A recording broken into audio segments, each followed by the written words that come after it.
દોસ્તો, જય અલખધણી, જય અલખધણી, જય અલખધણી. દોસ્તો, આજ આપણે હરેક વખત હરેક મહાપુરુષોના મતની જ વાતો કરીએ છીએ, જેમાં અને ખરી વાત તો એ છે કે આપણી તો શું વાત થઈ શકે. આપણી એવી કોઈ હસિયત નથી કે આપણી વાત આ જગતના ચોકમાં રાખી શકીએ. વાત તો મહાપુરુષોની છે, પણ એની અંદર હું કે તમે શંકા ન કરી શકીએ, અથવા એ મહાપુરુષો જે બોલ્યા છે એની વાણી અને શબ્દો અને એમના લખેલા પુસ્તકો આપણી સમક્ષ છે, પરંતુ એ બધું સાચું છે એવું પણ આપણે માની ન લેવું જોઈએ. અને એ ખોટું છે એવું કહેવાનો અધિકાર નથી આપણો કોઈનો, પણ આપણે જરૂર કોશિશ કરવી જોઈએ કે જે આ મહાનુભાવો બોલ્યા છે એ સત્ય હશે જ અને છે, પરંતુ એ સત્યને અનુરૂપ આપણે નક્કી કરવા માટે જે મહાપુરુષોની વાત મારી તમારી સામે છે એના એક એક શબ્દનું આપણે ચોક્કસ ઊંડા ઉતરી અને મનોમંથન કરવું જોઈએ. અને મંથન કરતાં કરતાં એ જ મહાપુરુષોની જે વાત અગર મને ને તમને આપણા અનુભવમાં આવી જાય અને જો એ સત્ય સાબિત કરી શકીએ તો એની વાત કંઈક બીજી છે. આજે આ આપણા ભારતની અંદર ઘણા બધા સંપ્રદાયો ચાલે છે, ઘણી બધી વાતો ચાલે છે, પણ એ લગભગ તમે જોજો એ બધી મનુવાદીની વિચારધારા જે રહી ને એને અડીન હશે, ત્યાંથી આઘા નહીં હોય કોઈ, કારણ કે આકારને કોઈએ છોડ્યો નથી, જળને કોઈએ છોડી શક્યા નથી, કારણ કે એ મનુવાદીની વિચારધારા છે. કારણ કે કલ્પનાની ઊભી કરેલી દરેક પ્રક્રિયાને બધા જ સ્વીકારી રહ્યા છે અને એ વિચારધારા મનુવાદીની છે. આજે સત્યની વાતો કરનારા વ્યક્તિઓ પણ મનુવાદીની વિચારધારાની સાથે અટવાયેલા છે, યા તો એની સાથે રહેવાવાળા છે. પણ જેને મહાપુરુષનો મત સમજાઈ ગયો હોય ને, અને સમજાણા પછી જો એને ભીતરથી અનુભવ થઈ ચૂક્યો હોય ને, તો આ જગતમાં કોઈની વિચારધારા એને લાગુ ન પડે. એ સ્વયંની વિચારધારાએ ચાલે, એ સ્વયંના મતે ચાલે, એના મહાપુરુષના ઈશારે ચાલે. એ અન્ય કોઈનો ઈશારો ન સમજે, અન્ય કોઈની વાત ન સ્વીકારે. આ મહાપુરુષનો લક્ષ્ય જેને સમજાય ને ત્યારે. પણ એ જ્યારે મહાપુરુષનો મત છે કે આ વિશ્વની માલિપા સંત જીવણ નામની વ્યક્તિ ગુજરાતના ગોંડલ તાલુકાના, રાજકોટ જિલ્લા ગોંડલ તાલુકાના ઓગાવદર ગામમાં થયા. એ જીવણ સાહેબ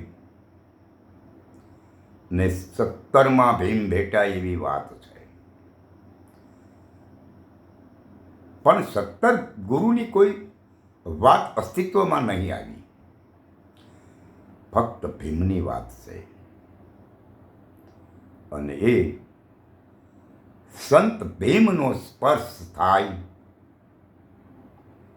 અને સંત જીવનને એક એવો અનુભવ થાય કે એને પરમ તત્વની ઝાંખી થઈ જાય, એનો પોતાનો અનુભવ થાય અને જીવન સંત ભીવના ચરણોમાં ઝૂકીને કહે કે હે સદગુરુ પરમાત્મા, મારે કોઈ પરમાત્માને હવે સમજવો નથી, મારે કોઈ દુનિયાની દેવ દેવી દેવતાને ભજવી નથી,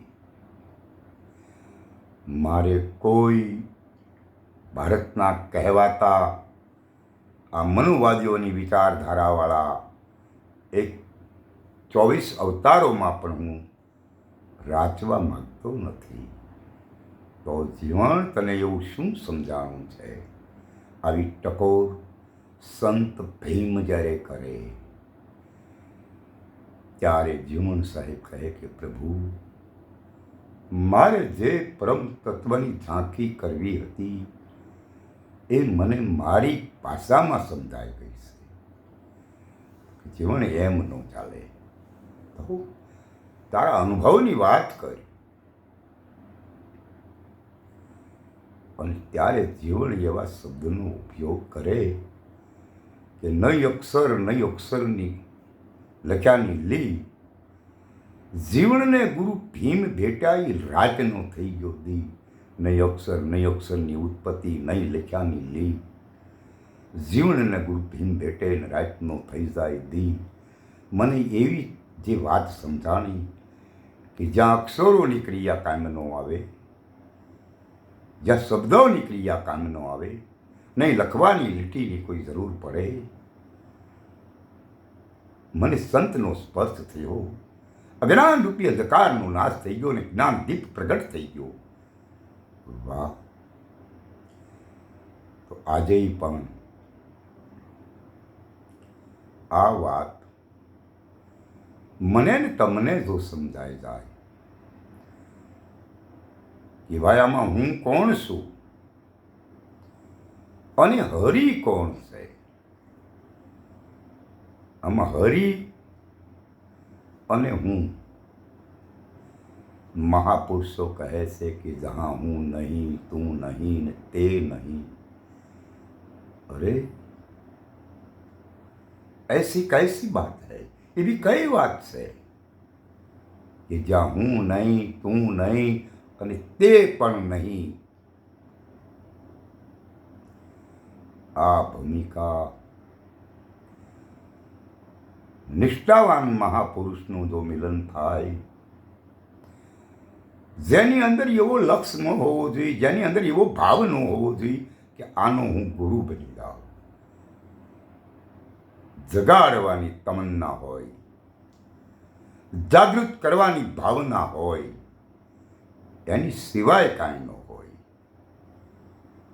જહાં દેખો વહાં, તમે જ્યાંને જુઓ તેને એમાં તમારો જ સ્વરૂપ દેખાય, તમને તમારી ઝાંખી થાય. આમાં બીજો કોઈ છે નહીં, પછી બીજો વિચાર કેમ જાગે કે મારે આનું ગુરુ બની જવું છે? હા, જિજ્ઞાસુ પુરુષ કદાચ તમને ને મને જે ભાવથી સ્વીકારે, એ પ્રશ્ન એનો છે, એ મત એનો છે. માટે સંતો અને મહાપુરુષો ચોખવટ કરી રહ્યા છે કે પ્રેમ ધરીને આવે કોઈ ચરણોમાં,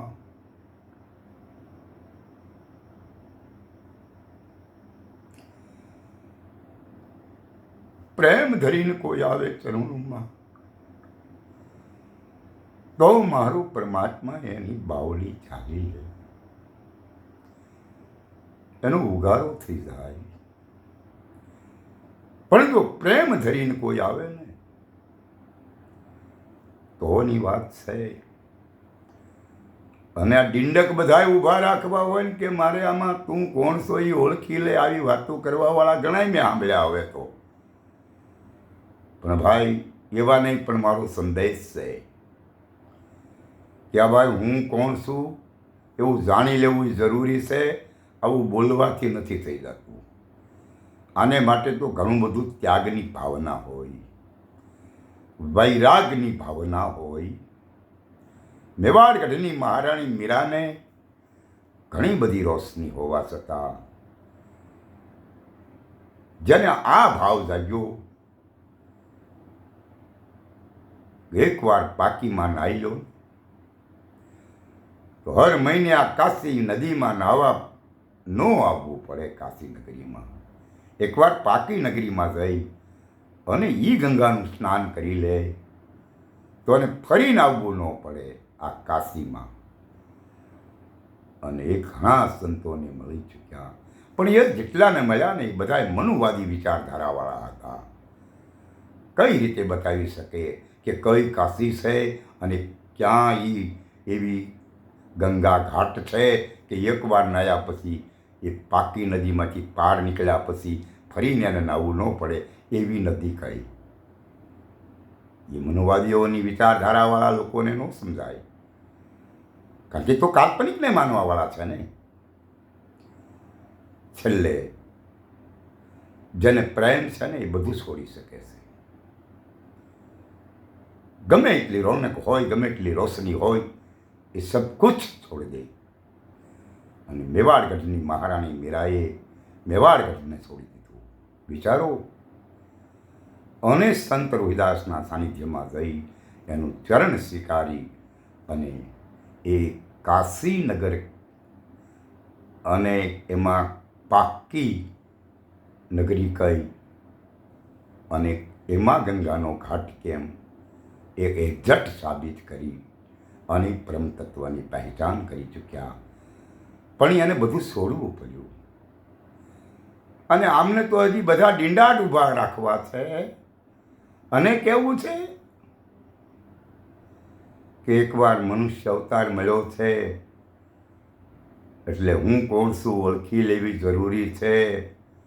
આ વાતું કરીએ ન મેળાવે ભાઈ. મહાપુરુષો કહે છે કે વાણી અમારી ફિર ગઈ ખારી ભાઈ, વાણી અમારી ફિર ગઈ ખારી સો મીઠી ભાઈ, वो तो सदगुरु के उपदेश.